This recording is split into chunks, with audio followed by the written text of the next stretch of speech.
에베소서 5장 15절에서 주보와는 좀 달리 20절까지만 우리 보도록 하겠습니다.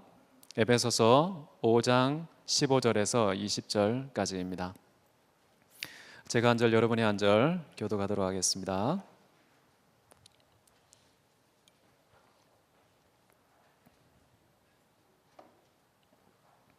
제가 먼저 읽겠습니다. 그런즉 너희가 어떻게 행할지를 자세히 주의하여 지혜 없는 자같이 하지 말고 오직 지혜 있는 자같이 하여, 그러므로 어리석은 자가 되지 말고 오직 주의 뜻이 무엇인가 이해하라.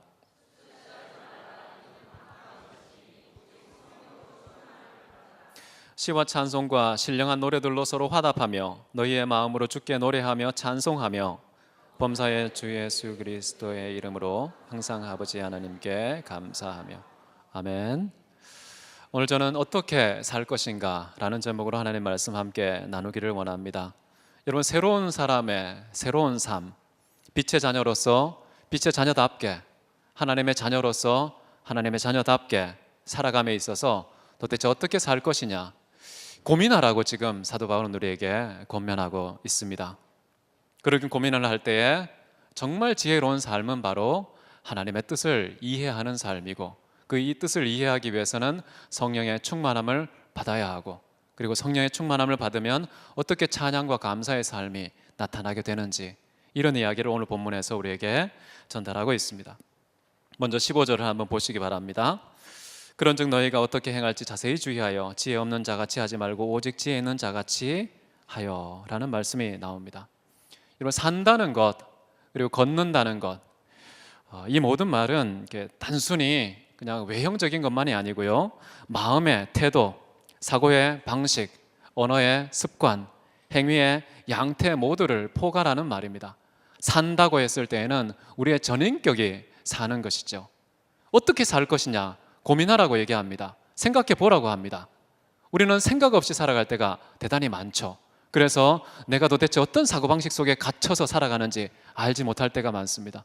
어떤 마음의 상태 속에 살아가고 있는지, 내 입에서 출고되는 언어가 얼마나 추악하기도 하고 거짓되기도 하고 거칠기도 하고 과격하기도 한지 검토하지 않고 그냥 언어 생활 할 때가 많죠. 행동도 그렇습니다. 부드럽지 않고 따뜻하지 않고 손과 강약을 조절하지 않고 마구 그냥 행동을 취하는 그런 때는 얼마나 많습니까? 지금 사도 바울은 우리에게 빛의 자녀라면 빛의 자녀답게 행동해서 빛의 열매를 맺어야 하는데, 그러한 삶을 살기 위해 구체적인 현장에서 어떻게라는 이 하우의 문제, 방법의 문제, 이것을 고민하라고 얘기합니다. 때때도 많은 사람들은 자기의 어떤 굳은 사고방식 속에 갇혀서 얼마나 많은 사람들에게 마치 자기가 진리인 것처럼 착각하며 자기의 주장만 내세우는 그런 삶을 살아가기 쉽습니다. 언어 생활도 마찬가지입니다. 여러분, 가장 아름답고 가장 부드럽고 가장 따뜻하고 가장 향기로운 열매, 언어를 사용하시기를 바랍니다. 그래서 그 사람의 나오는 입술의 언어를 보게 되면 그 사람의 사고방식, 그 사람의 마음의 상태, 가치관, 인생의 목적, 이런 것을 다 읽을 수가 있는 것이죠. 그래서 말에 실수가 없는 자는 완전한 자다, 이렇게 말할 정도로 말이 표상하고 있는 내용은 전인격, 삶 전체라는 것입니다.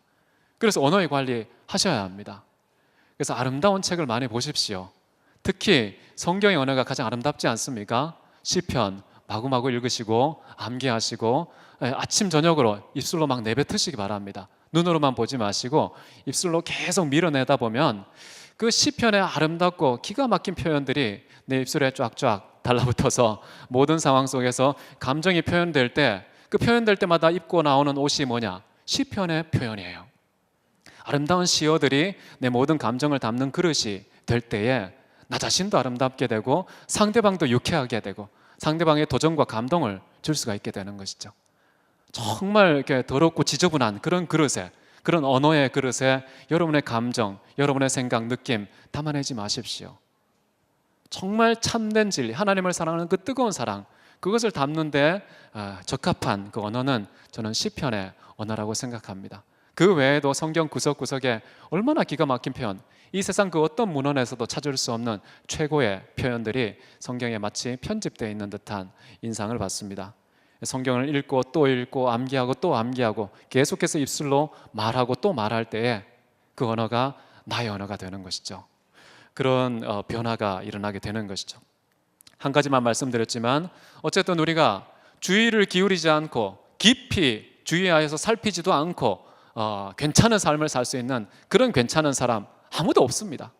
그래서 끊임없이 우리는 어떻게 살 건지, 내가 어떻게 살고 있는지 검토하고 주의하고 살펴볼 그런 필요가 있다는 것을 우리에게 얘기하고 있습니다. 왜 이렇게 주의해야 되느냐? 사도 바울에게는 이유가 있었는데요. 16절 한번 보십시오. 세월을 아끼라, 때가 악하기 때문이다. 세월을 아껴라. 왜냐하면 무엇 때문이라고요? 세대가 악하기 때문이라고 얘기하는 것이죠. 여기서 아끼다 또는 아끼라라는 말은요, 구속해주다라는 말입니다. 예수님께서 우리를 구원할 때 쓰는 표현 있죠. 그 표현을 여기에 쓰고 있습니다. 그러니까 세월을 구속해주라, 세월을 구원해주라 이런 말인데요. 어떻게 하면 시간을 구원해 줄 수 있을까요? 여러분, 시간을 구원의 대상으로 생각해 본 적이 있습니까? 없으시죠? 우리가 살아가는 삶, 우리가 살아가는 인생, 우리가 지금 몸담고 있는 이 세월이 구원을 받는, 구속이 되는 그런 것이 가능하다고 얘기합니다. 그렇게 하라고 또 사도 바울은 우리에게 명령하고 있죠. 어떻게 하면 될까요? 막연할 수 있죠. 그런데 우리가 힌트를 얻을 수 있는 것이 있는데요. 로마서 8장에 보시면 이런 말씀이 나옵니다. 로마서 8장 22절인데요. 같이 읽습니다. 시작. 그 바라는 것은 피조물도 썩어짐의 종노릇한 데서 해방되어 하나님의 자녀들의 영광의 자유에 이르는 것이니라. 이 앞부분에 보면요, 피조물이 고대하는 바는 하나님의 아들들이 나타나는 것이다 라고 얘기합니다. 피조물이 자기 의도와 무관하게 썩어짐에 종노릇하고 있다고 얘기합니다. 원래 피조물은요, 썩지 않게 되어 있습니다. 그런데 인간이 타락하면서 저주를 받게 되죠. 땅에 있는 모든 것들이 저주를 받게 되는데 그 저주 때문에 썩게 됩니다. 후패하게 되는 것이죠. 나무도 식물도 다 썩습니다. 짐승도 죽게 되죠. 이 모든 현상들은 다 아담과 하와의 죄 때문에 땅에 있는 모든 것들이 저주를 받은 결과로서 그렇게 되었다고 얘기합니다. 그런데요, 이렇게 썩어짐의 종노릇하는 것이 어떻게 하면 해방될 수 있을까? 이 썩어짐의 종노릇한 이런 결과를 돌이키고 회복할 수 있는 방법이 있을까? 있다는 것입니다. 이 방법이 뭐냐 하면 하나님의 아들들이 나타나는 것이다 이렇게 얘기합니다. 하나님의 사람들이 나타나면 피조물들이 구속을 받게 된다는 것이죠. 해방된다는 것입니다. 썩어짐의 저주에서 해방되어서 진짜 하나님의 아들의 영광의 자유에 도달할 수 있게 된다라고 얘기하는 것이죠. 하나님의 아들들이 나타나서 하나님의 아들답게 하나님의 아들다운 처신을 피조물에게 할 때 그 피조물은 구속을 받은 거나 마찬가지다 이렇게 얘기하는 것이죠. 피조물의 본래 목적, 피조물의 본래 의미, 그것을 제대로 복원하고 회복하는 그런 사람은 누구일까요? 하나님의 아들들밖에 없다는 것이죠. 세상 사람들은 이용의 대상으로만 생각하지 그 피조물 가운데 하나님께서 분명히 나타나게 하신 그 영광과 신성과 능력, 그 하나님의 능력과 신성을 보고자 하는 그런 태도를 세상 사람들은 취하지 않습니다. 그러나 하나님의 사람들은 모든 땅의 피조물 속에서요, 먹든지 마시든지 하나님의 영광을 일궈내고 하나님께 영광을 돌리고 그 능력과 신성과 성품을 나타내고 표현하는 그런 피조물의 회복의 역사가 일어나기 때문에 구속을 받는다라고 얘기하는 거예요. 시간은 어떻게 될까요? 시간도 마찬가지입니다. 여러분이 지금 21세기 살아가고 있잖아요. 21세기의 이 시간대, 이 세월을 구속하는 방법이 뭘까요? 여러분이 하나님의 자녀가 되어 하나님의 자녀답게 빛의 자녀처럼 빛의 열매를 맺으면 이 세월이 어떻게 됩니까? 우리가 지금 딛고 살아가는 이 짧은 이 세월을 구속하는 일이 생겨나는 거예요. 세월을 구속하는 개념 없었잖아요. 그러나 사도 바울은 지금 여기서 세월을 아끼라라는 말 속에 세월을 구속할 수 있다라고 얘기하는 겁니다. 그것은 바로 우리가 진정 하나님의 뜻을 분별하고 하나님의 뜻대로 살아가는 자녀답게 살아갈 때에 비로소 우리가 사는 이 시간대가 구속을 받는다는 거예요. 그 다음 시간대는 어떻게 합니까? 우리 다음 세대한테 물려줘야죠. 각자 저마다 맡은 시간대가 있습니다. 그 시간대를 구속하는 것은 그 시대의 사람들밖에 없습니다. 다른 사람이 대신할 수가 없어요. 우리 시대에 맡겨진 이 시간대는 정말 하나님 앞에 구속받은 시간대로 기억되도록 우리가 하나님의 자녀답게 빛의 자녀처럼 살아가는 저와 여러분이 되시기를 바랍니다. 여러분, 이 악한 때라고 지금 사도 바울은 얘기하고 있습니다. 악한 때는 언제일까요? 지금 이스라엘 민족이 국권을 잃어버리고 모든 민족이 다 흩어져서 핍박받고 조롱받고 멸시받는 이런 때이기 때문에 악하다고 말하는 것일까요? 아니면 다른 이유 때문에 악하다고 말하는 것일까요? 악의 기준이 어디에 있습니까? 선과 악, 그 기준은 하나님께 있죠. 진짜 악한 때라는 것은요, 하나님의 뜻대로 하나님과 동행하며 살아가지 않고 자기의 뜻과 기준을 따라서 자기 마음대로 살아가는, 독립선언을 하면서 인간이 독립된 주체가 될 때가 참으로 악한 때입니다. 자기의 성의 정체성도 마음대로 결정하고 자기 살아가는 삶의 방식도 마음대로 결정하고 삶의 목적도 마음대로 결정해서 각자 자기 소견에 오른 대로 살아가는 것, 그게 바로 악한 때라는 것이죠. 아무리 끔찍한 핍박이 주어지는 때도요, 하나님을 따르고 하나님의 뜻을 순종하고 열매 맺는 사람이 있으면 악한 때가 아닙니다. 하나님의 영광이 머무는 때로 분류되는 것이죠. 예수님의 때에도 악한 때인데요, 그 악한 때가 왜 악한 때냐라고 했을 때 요한복음 3장 19절에 이렇게 말하고 있습니다. 그 정죄는 이것이니 곧 빛이 세상에 왔으되 사람들이 자기 행하가 악함으로 빛보다 어둠을 더 사랑한 것이니라. 이게 심히 악한 때라고 볼 수 있겠죠. 역사에서 가장 악함의 정점에 이른 때가 언제냐면 예수님께서 성육시산 때입니다. 동시에 그 가장 악한 때에 하나님의 가장 큰 은혜와 영광이 비로소 이 땅 가운데 임한 때는 또 언제일까요? 동일한 때입니다. 예수 그리스도가 이 땅에 임하신 바로 그때입니다. 세상적으로 보면은 가장 끔찍한 때이고요, 하나님 편에서 보면 최고의 영광과 은혜가 부어지는 때, 독생자의 영광과 은혜가 충만한 때, 그때가 바로 예수님이 이 땅에 오신 때이죠. 대단히 역설적이죠. 이렇게 하나님의 때와 인간의 때가 만난 최고의 정점, 그것이 바로 예수님의 성육신 때다, 이렇게 얘기합니다. 심지어 그때를 말해서요, 예수님 오시기 전에 모든 역사가 바로 예수님 오신 그때의 투영이 되고 예수님 오신 이후의 모든 미래의 역사가 예수님의 십자가 사건 속에 다 성취되고 완성이 되었다, 이렇게 말할 정도로 역사적인 의미를 부여하는 때가 바로 예수님께서 이 땅에 육체의 모습을 입고 오신 때라고 말을 합니다. 그때가 가장 악한 때, 하나님은 그때에 가장 큰 선을 베푸신 때, 당신의 독생자도 아끼지 않고 이 세상에 죄인들에게, 악한 자들에게, 반역자들에게 자기 독생자의 생명을 내어주는 그런 선을 베푸신 때, 그런 때가 바로 악한 때와 맞물려 있다는 것입니다. 여러분, 이런 악한 때, 참으로 악한 때에는 우리도 모르게요, 악한 사고방식에 사로잡히기 쉽습니다. 악한 가치관이 나를 지배하고 다스리기 쉽습니다. 악한 습성이 내 모든 삶의 양태를 주장하기 쉽습니다. 그렇기 때문에 어떻게 하라고요? 정신 차려라고 얘기합니다.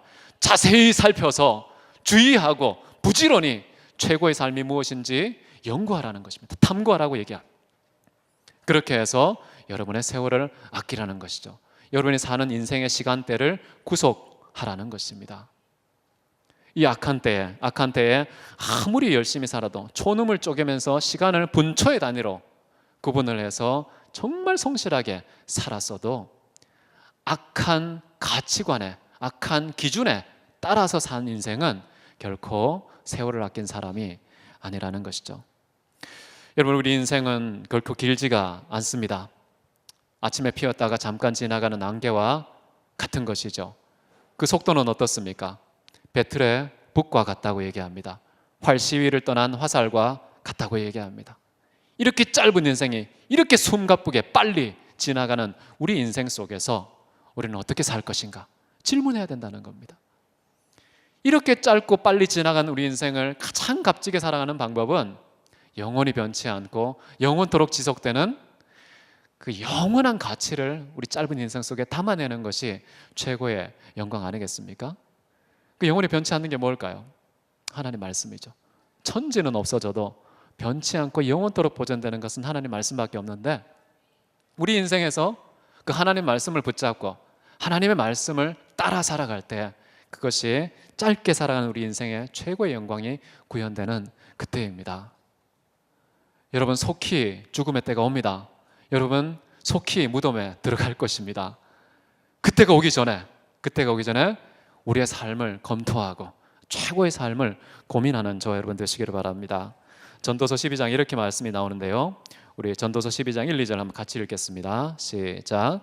너는 청년의 때에 너의 창조주를 기억하라. 곧 공고한 날이 이르기 전에 나는 아무 낙이 없다고 할 해들이 가깝기 전에, 해와 빛과 달과 별들이 어둡기 전에, 빛 위에 구름이 다시 일어나기 전에 그리하라. 뭐뭐 하기 전에 이런 말이 나오죠. 이 뭐뭐 하기 전에를 자세히 읽어보면요, 다 죽을 때예요. 빛이 없어지는 때가 언제입니까? 무덤에 들어갈 때 아닙니까? 아침에 일어나면 빛이 있잖아요. 근데 아침에 일어나지 못하고 무덤에 들어갈 때는 빛이 없어지는 그때인 것이죠. 빛 위에 구름이 다시 일어나기 전은 바로 우리가 죽은 때입니다. 다 죽은 때이죠. 근데 여기 전도자는 청년의 때라는 표현을 또 씁니다.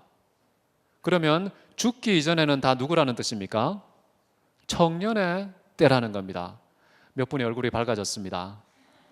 다 청년의 때예요. 저도 지금 청년이라고 생각합니다. 죽기 전에는 모든 인생이 청년의 때라는 거 믿으시기 바랍니다. 이래도 감동이 약하시네요.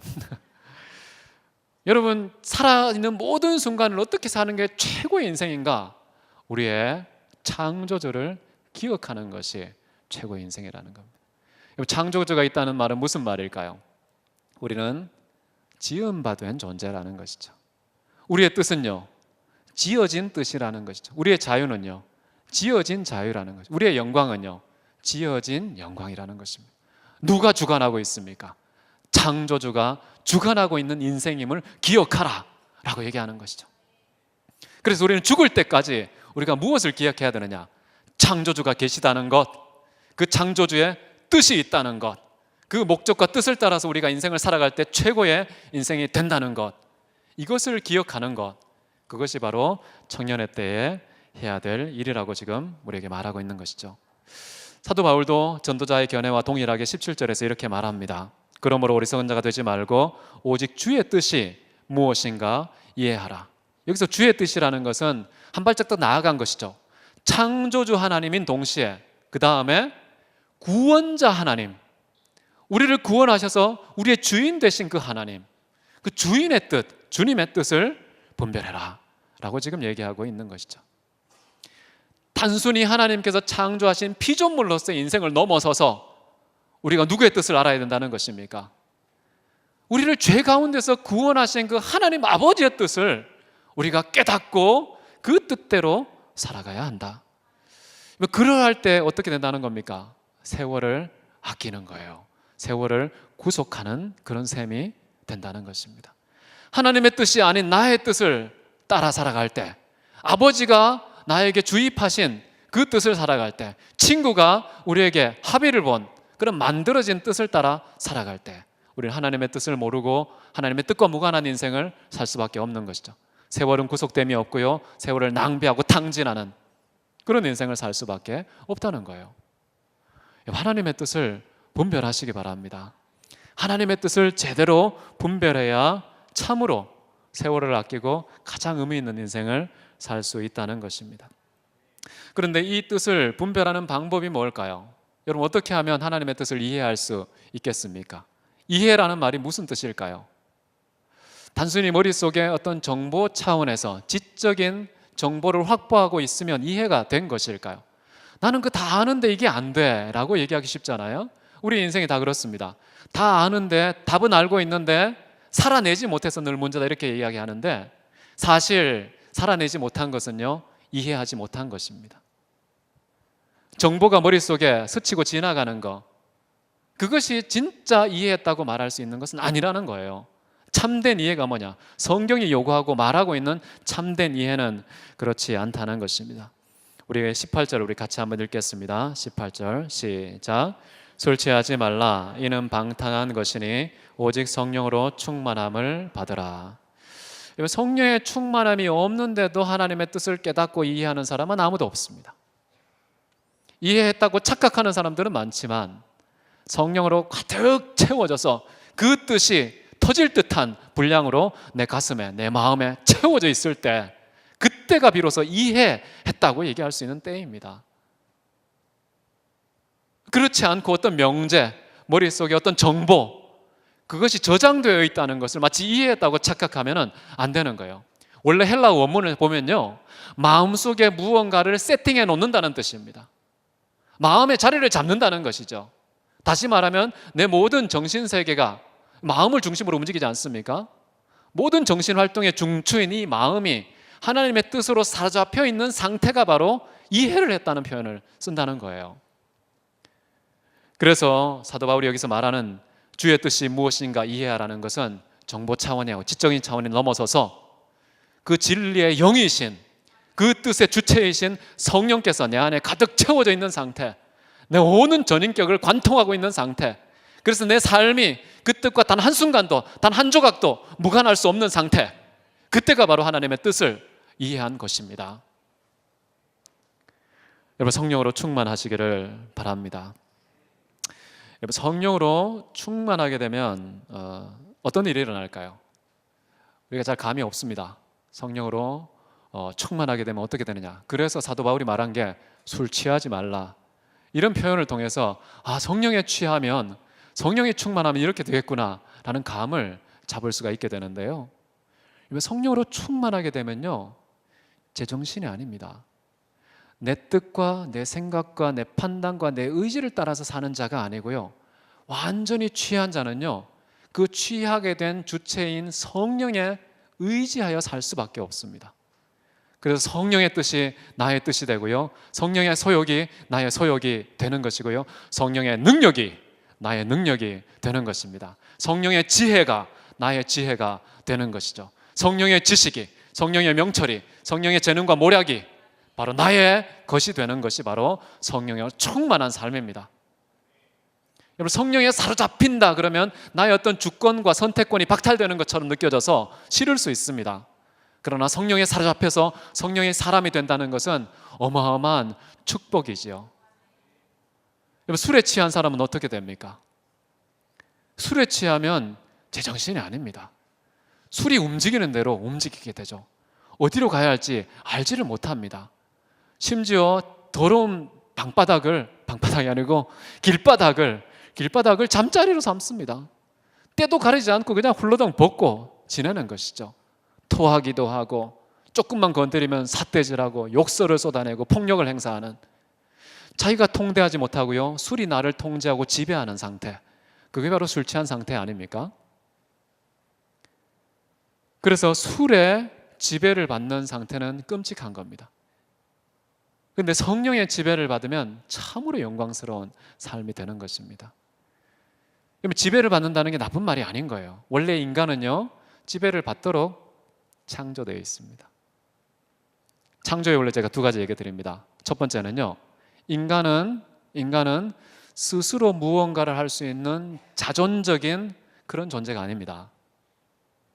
스스로 무언가를 하는 자존적인 존재가 아님을 믿으시기 바랍니다. 그래서 사도 바울은 이런 표현을 합니다. 인간을 표현할 때요, 그릇이다 이렇게 얘기하죠. 정말 예수 그리스도를 따르고 믿는 사람들은 긍휼의 그릇이다 라고 얘기하고요, 예수님을 믿지 않고 자기 멋대로 살아가는 사람을 일컬어서 진노의 그릇이다 이렇게 얘기하죠. 그릇이 뭡니까? 스스로 자기의 존재감과 정체성을 확보하는 자입니까? 아니죠. 그릇은 그 안에 무엇이 담겨 있느냐에 따라서, 담겨 있는 내용물에 의해서 우리의 정체와 존재감이 확보되는 그런 존재를 말합니다. 여러분 안에는 보배로우신 그리스도 예수가 있지 않아요? 그래서 보배로운 그릇이 되는 겁니다. 근데 여러분의 그릇 안에 악독과 저주와 음란과 탐색과 여러 가지 악한 것들로 가득 채워져 있으면 그 악독한 그릇이 되는 거예요. 그래서 우리 인간은요, 스스로 독립적으로 존재하는 존재가 아니고 의존적인 존재이기 때문에 뭔가 채워지지 않으면 아무것도 하지 못하는 그런 존재입니다. 그런데 중요한 것은 무엇으로 채워질 거냐가 대단히 중요한 것이죠. 우리의 존재성 자체가 스스로 하나님처럼 나는 스스로 있는 자니라 이렇게 말할 수 있는 존재가 아니에요.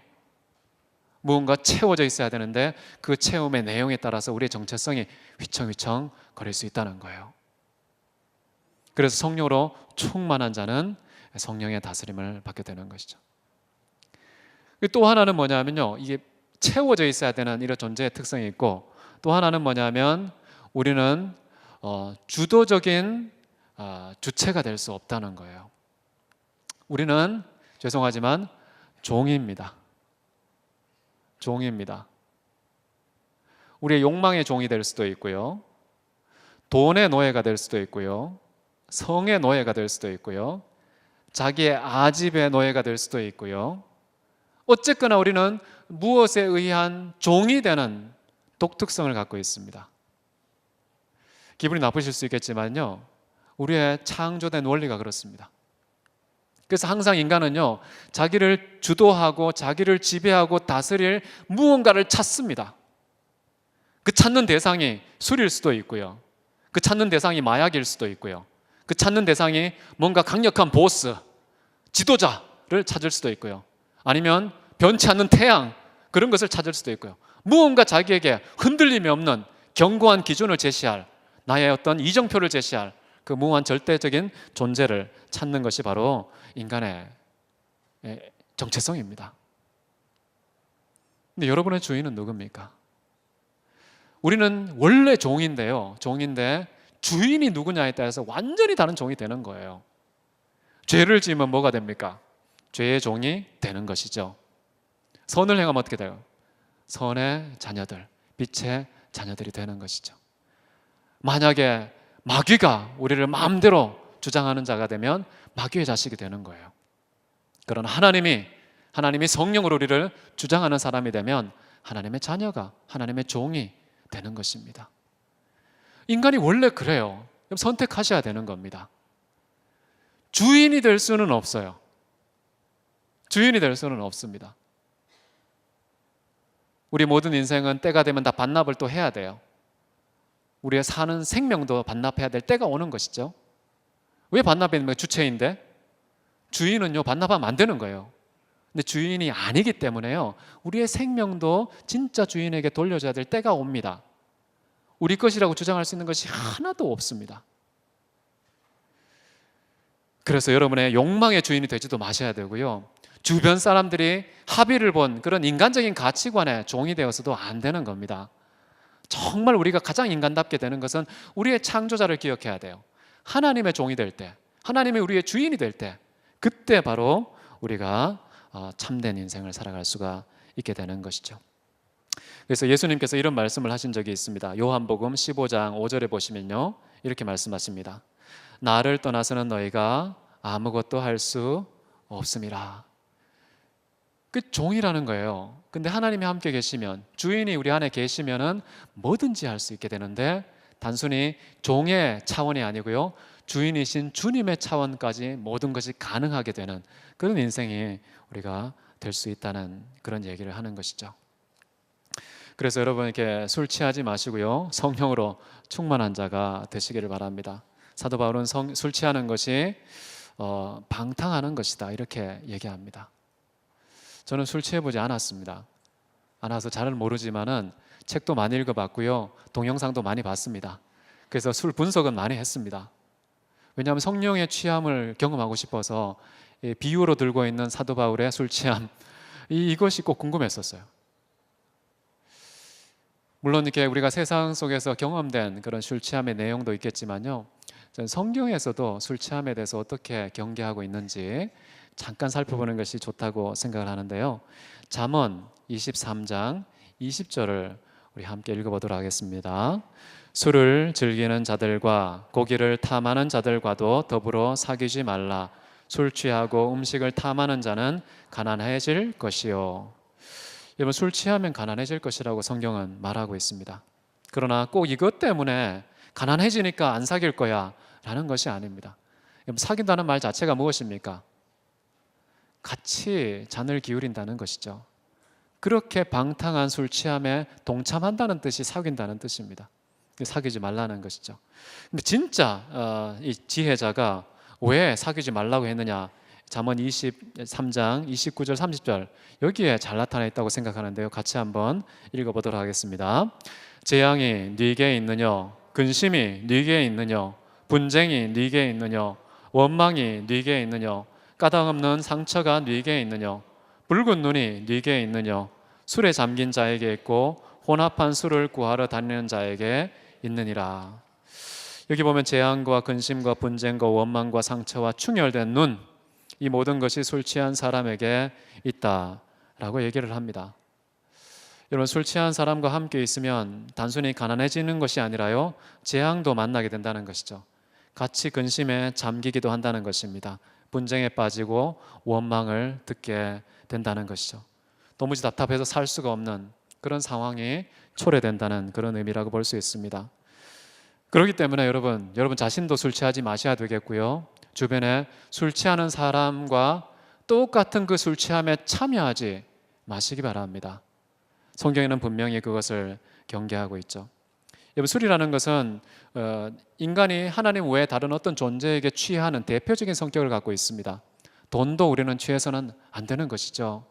다른 어떤 성취, 욕망, 내 스펙, 명예, 여기에 취해서도 안 되는 것입니다. 그 외에 오직 하나님의 의에만 취할 때에 진정 우리의 인생이 건강할 수 있다는 것입니다. 이렇게 많은 요소들이 사실 우리를 취하게 만드는 것들이 있습니다. 언제 일일이 그것을 다 대응하고 이길 수가 있겠어요? 어떤 것이 나를 취하게 하는지 그 정체성도 알지 못하면서 어느 순간인가 내가 취해 있는 자신을 발견할 때가 많거든요. 이렇게 취하지 않으려면 그 방법이 뭐냐면 딱 하나밖에 없죠. 여기 나와 있습니다. 술 취하지 말라 이는 방탕한 것이니 어떻게 하라고요? 성령의 충만함을 받으라는 것이죠. 그래서 제가 성령의 충만함 받는 방법을 좀 몇 가지 말씀드리려고 합니다. 괜찮으시겠습니까? 성령 충만 받을 용의가 있습니까? 정말 성령으로 충만하면요, 하나님의 뜻을 깨닫습니다. 그런데 그 뜻이 이 머리만 출입하지 않고요, 내 심장을 관통하고 내 모든 언어와 행실 속에 막 빚어 나옵니다. 열매가 막 맺어지는 것이죠. 성령으로 충만하면 그렇게 되는 거예요. 성령이 충만한 방법이 첫 번째는 뭐냐면요, 아무런 행동도 취하지 않았는데 주시는 거다. 방법이라고 하기 좀 뭐하지만은 특성이죠. 성령의 충만함의 특성이 뭐냐면요, 선물이라는 거예요. 내가 뭔가 악착같이 막 금식하며 때를 쓰고 하나님께 구하지도 않았는데 주시는 것, 그게 성령 충만함의 독특성인데 선물이라는 뜻입니다. 그래서 우리가 성경에 여러 가지 증거를 찾을 수가 있는데요, 여러분, 세례 요한이 태어났을 때 그 아버지 사가랴가 이름을 땅바닥에 요한이라고 쓰는 순간 어떻게 됐을까요? 성령으로 충만해서요, 막 하나님을 막 찬양했습니다. 그래서 기가 막힌 노래가 나왔죠. 예수님께서 광야에 이끌려 시험 받으실 때도 어땠습니까? 성령 충만하게 해주십시오 이렇게 기도 안 했어요. 그냥 성령으로 충만하여서 그 모든 시험을 이기고 관통하는 그런 일들이 생기는 것이죠. 그리고 예수님께서 죽으신 이후에 제자들이 모였습니다. 그럴 때 호련히 성령으로 충만함을 받게 되는데 사도행전 2장에 나오잖아요. 그것도 막 악착같이 막 부르짖고 간구했기 때문에 주어진 게 아니었어요. 모여 있는데 호련히 그냥 주어진 겁니다. 은혜죠. 선물이라는 그런 뜻이고요. 스데반도 마찬가지입니다. 지금 복음 때문에 돌로 찢겨 죽고 있는 상황입니다. 그런 상황에서 어떻게 됐습니까? 성령이 충만하여 오히려 얼굴이 천사같이 변하고 많은 사람들은 뭐라고 얘기합니까? 저들이 돌을 던지고 우리를 죽이는데 저들이 저희 죄를 알지 못합니다. 용서해 주십시오. 축복해 주십시오. 이런 예수님 같은 기도를 했어요. 어떻게 가능했을까요? 성령으로 충만했기 때문에. 그 기도하기 전에 성령 충만 구하지 않았습니다. 그럼에도 불구하고 하나님께서 값없이 주신 것이죠.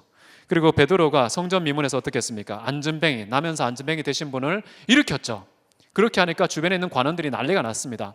막 핍박을 하고 투옥을 하고 당장 잡아가지고 절대 예수 그리스도 전파하지 마 이렇게 엄포를 놨지만 그럼에도 불구하고 어떻게 했습니까? 성령의 충만함을 받아서 끝까지 복음을 전합니다. 그냥 성령의 충만함을 주신 거예요.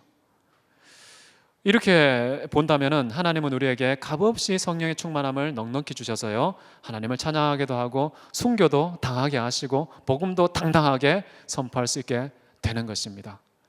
그래서 성령의 충만함은 첫째, 선물이라는 사실 꼭 기억하시기 바랍니다. 그리고 성령에 주어지는 때가 또 이런 게 있습니다. 하나님의 사람들이 기도하고 안수해서 성령의 충만함을 받기도 하는 것이죠. 사도행전 8장 17절에 이런 말씀이 나옵니다. 이에 두 사도가 그들에게 안수함에 성령을 받는지라. 안수를 했더니 성령을 받는 일들이 있었습니다. 그리고 아나니아라는 혹시 선지자 아십니까? 사도 바울이 거듭났을 때 기도해줘서 눈에 비늘도 벗겨지고 다시 성령으로 충만하게 됐는데, 아나니아가 기도를 해서 사도 바울이 성령으로 충만해졌습니다. 이런 말씀이 있는데요. 형제 사울아, 주 곧 내가 오는 길에서 나타나신 예수께서 나를 보내어 너로 다시 보게 하시고 성령으로 충만하게 하신다 라는 이야기를 했습니다.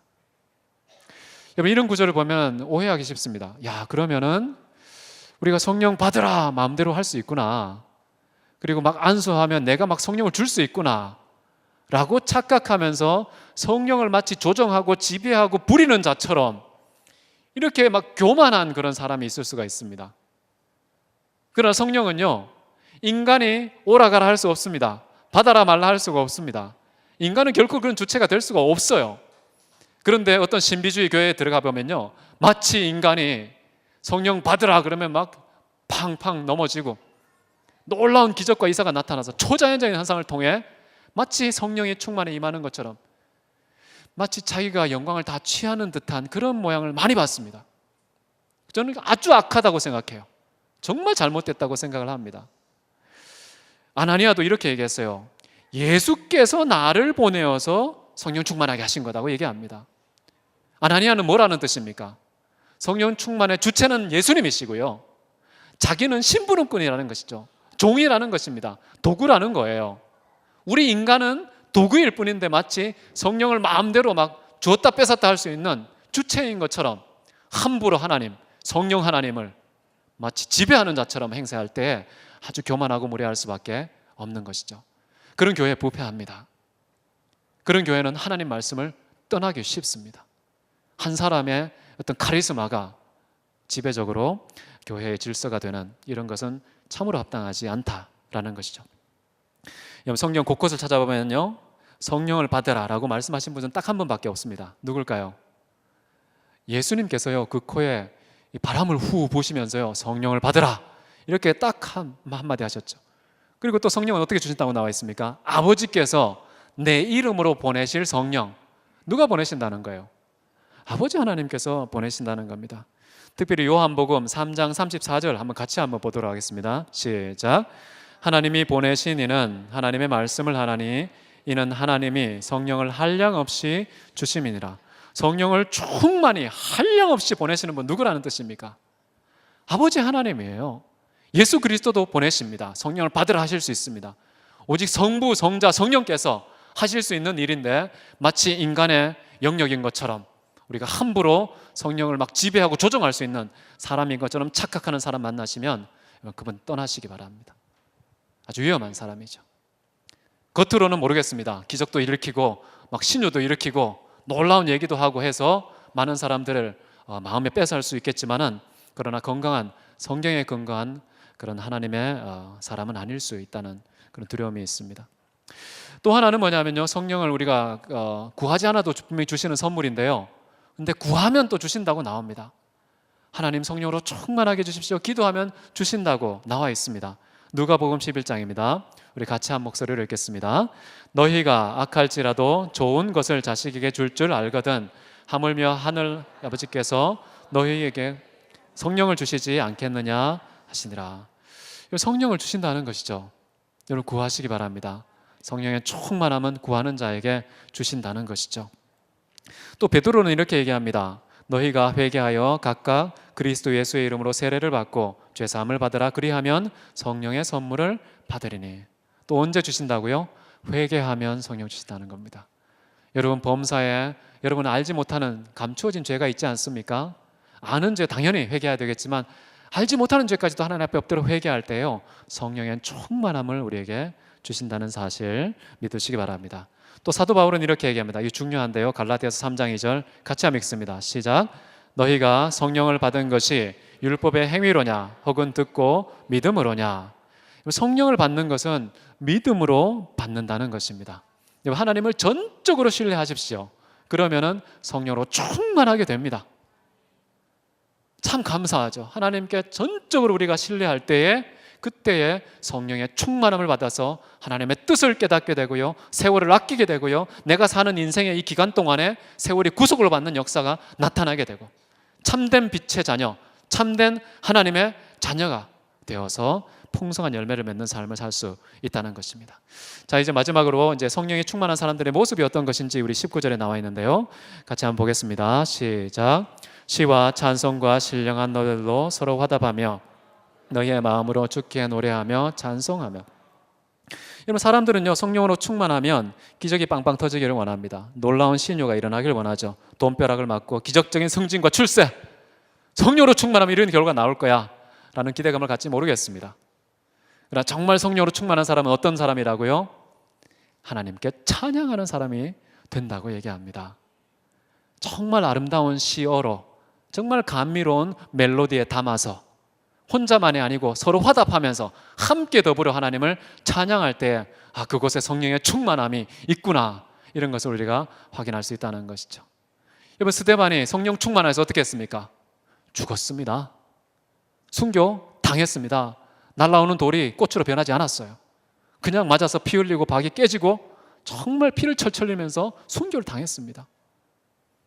성령 충만이라는 것을 너무 이상한 환상을 갖지 마십시오. 성경은 성령 충만은 하나님의 뜻을 분별하는 겁니다. 주의 복음 때문에 죽는 거 하나님의 뜻입니다. 온 땅에 다니면서 만민에게 복음을 전파하는 거, 그래서 멸시와 전염과 비방을 받는 거 하나님의 뜻이라는 거예요. 그 뜻을 깨닫고 그 뜻대로 사는 것이 바로 성령의 충만함이라는 것입니다. 저는 이렇게 정말 아름다운 곡조로 감미로운 멜로디로 연주까지 할 수 있는 최고의 시인, 최고의 작곡가, 최고의 연주가였던 사람이 있는데요, 그 사람 누굴까요? 다윗. 이 다윗의 찬양이 참 아름답습니다. 다윗은요 흙도가니에 7번 단련한 은 같은 하나님의 말씀 때문에 하루 7번씩 주를 찬양하나이다, 이런 고백을 했던 사람이에요. 하나님을 찬양하는데 말씀 때문에 하나님을 찬양한 거예요. 주의 말씀이 이 땅에 육신이 되어서 이 땅에 오신 분이 누굽니까? 예수 그리스도. 예수 그리스도 때문에 여러분 찬양하시기 바랍니다. 말씀이 이 땅에 오셔서 우리에게 구세주가 되신 그 예수님 때문에 하나님을 7번씩 하루에 찬양하는 그런 사람, 저는 성령이 충만한 사람이다, 이렇게 생각합니다. 여러분, 하루에 24시간 한번 재보십시오. 7번. 이번 주에 한번 숙제 한번 해보십시오. 7번 내가 찬양해야겠다, 예수님 때문에. 다른 것 때문이 아니고 예수님 때문에 7번 찬양하는 그런 저와 여러분 되시기 바랍니다. 바울 이렇게 마지막 20절인데요, 같이 마지막 읽습니다. 범사에 우리 주 그리스도 예수의 이름으로 항상 아버지 하나님께 감사하며. 바울은 다른 곳에서 이렇게 말합니다. 범사에 감사하라. 이것이 그리스도 예수 안에서 너희를 향하신 하나님의 뜻이니라. 여러분, 성령 충만한 사람은요 하나님을 찬양하는데 동시에 뭐 합니까? 하나님께 감사한다는 거예요. 그 감사는 언제입니까? 범사에. 또 언제예요? 항상. 범사라는 말과요 항상이라는 말이 수식어로 붙을 때에는 진짜 경건의 능력을 나타내는 겁니다. 참으로 신령한 사람, 참으로 경건한 사람은요 막 일생일대의 뭐 이렇게 월간 행사처럼, 연중 행사처럼 한번 감사하는 자가 아니에요. 이벤트가 아닙니다. 상태예요, 상태. 범사에 항상 감사한다는 건요 상태예요. 그냥 감사의 체질이 된 겁니다. 감사의 존재가 된 거예요. 그 사람 자체가 감사해요. 그런 사람이 바로 범사에 항상 아버지 하나님께 감사하며 라는 말 속에 담겨 있는 것이죠. 성령으로 충만한 자는요 형통한 때에나 공고한 때에나 상관없습니다. 핍박과 조롱과 멸시를 당할 때에도 하나님께 감사의 찬양을 올리는 그런 사람이 되는 것이죠. 환난 날에 하나님 기도할 때 하나님께서 건지실 거 아닙니까? 건지시는 가운데 하나님께서 영화롭게 되신다고 약속하셨잖아요. 나도 건지시고 하나님도 영화롭게 되는 그런 기회를 주셨는데 왜 핍박을 감사하지 않겠습니까? 왜 조롱을, 멸시를, 억울함을 감사하지 않겠습니까? 우리가 하나님의 뜻을 바르게 안다면, 정말 우리 안에서 하나님의 뜻이 무엇인지를 안다면요 범사에 감사하시기를 바랍니다. 성령으로 충만해야 가능한 일이에요. 성령으로 충만해야 범사에 감사할 수 있고 그 하나님의 뜻을 성취하는 그런 인생을 살 수가 있게 된다는 것이죠. 말씀이 많이 길었는데요 마치도록 하겠습니다. 사랑하는 여러분, 여러분의 인생 그냥 막 굴러가게 하지 마십시오. 면밀하고 성실하고 부지런히 살펴서 내가 어떻게 살아야 하는지, 어리석은 자가 아니라 지혜로운 자처럼 어떻게 살지를 고민하는 저와 여러분 되시기를 바랍니다. 여러분, 그렇게 하여서요, 세월을 아끼십시오. 이때가 악합니다. 이 시대의 풍조에 적응되지 마십시오. 이 시대의 악한 문화에 적응되지 마십시오. 오직 하나님의 뜻을 분별하시기를 바랍니다. 단순히 머릿속에 머무는 정보가 아니라 내 모든 전인격과 삶 전체를 관통하는 성령의 충만함을 통한 이해가 여러분에게 있기를 바랍니다. 그러한 성령의 충만함을 누리는 자는 바로 하나님을 찬양하게 되고요, 하나님께 감사를 드리는 자가 됩니다. 때와 장소와 사건을 가리지 않습니다. 범사에 항상 하나님을 찬양하고 하나님을 감사하는 저와 여러분이 되시기를 바랍니다. 다 같이 기도하도록 하겠습니다. 이 시간 우리 함께 통성으로 기도하면 좋겠는데요, 사랑하는 하나님, 정말 이 시대 내 짧은 인생 아끼기를 원합니다. 하나님, 주님의 뜻을 깨닫게 하옵소서. 성령의 충만함을 통해서 내 전인격이 하나님의 뜻 앞에 사로잡힌 자가 되게 해 주옵소서. 성령의 충만함을 입어서 하나님을 찬양하고 하나님을 감사하여서 어떤 상황 중이라도 감사와 찬양이 포기되지 않고 중단되지 않고 영원토록 항상 그런 존재로 살아갈 수 있도록 역사해 주옵소서. 우리 다 같이 소리 내어서 통성으로 하나님께 성령 충만을 위해 기도하겠습니다. 사랑이 많으신 하나님 아버지, 감사합니다. 주님, 저희들이 주님께 성령의 충만함을 기도하기 원합니다. 아버지 하나님께서 악한 자라도 좋은 것을 줄 줄 안다고 했습니다. 하물며 하늘에 계신 우리 아버지 하나님께 우리가 기도할 때에 성령을 주시지 않겠나 약속하신 아버지께서 저희에게 성령의 충만함을 더해 주시옵소서. 그리하여서 하나님의 뜻을 깨닫게 하여 주시옵소서. 그 하나님의 뜻을 인생 속에 담아낼 수 있게 도와주시옵소서. 찬양하고 감사하는 인생으로 우리 아버지 하나님을 영원롭게 하는 저희들 되게 도와주시옵소서. 주님, 한 사람도 위에 오시 우리 아버지 하나님 그런 인생 살기 원합니다. 주님, 그런 인생으로 우리 아버지 하나님 영원롭게 하는 자들 되기를 원합니다. 존귀하신 우리 아버지 하나님 인도해 주시고 다스려서 살아계신 우리 아버지 하나님의 그 영광에 주장하는 그런 인생이 될 수 있도록 주 하나님 역사하여 주시옵소서. 사랑이 많으신 하나님 아버지, 참으로 이 세상에 악한 풍조에 휩쓸려 살고 싶지 않습니다. 온전히 우리 아버지 하나님의 뜻을 분별하여서 성령의 충만함을 통하여서 그 뜻이 우리의 인생이 되게 하시고 우리 인생의 질서가 되게 하시고 그것이 열매가 되는 그런 짧은 인생 살아갈 수 있도록 축복하여 주옵소서. 성령의 충만함 없이는 아무것도 할 수 없습니다. 주님, 주님의 은혜를 취하지 않으면 다른 어떤 인생의 무엇에 취할 수밖에 없는 연약한 그런 종이요 그릇인 인생을 주께서 변화시키셔서 오직 우리 아버지 하나님만 영원롭게 하며 주님만을 찬양하는 우리 모두가 될 수 있도록 역사해 주옵소서. 함께 하시고 인도하시며 영광 받으실 주님을 찬송하며 살아계신 예수 그리스도의 이름으로 기도했습니다. 아멘.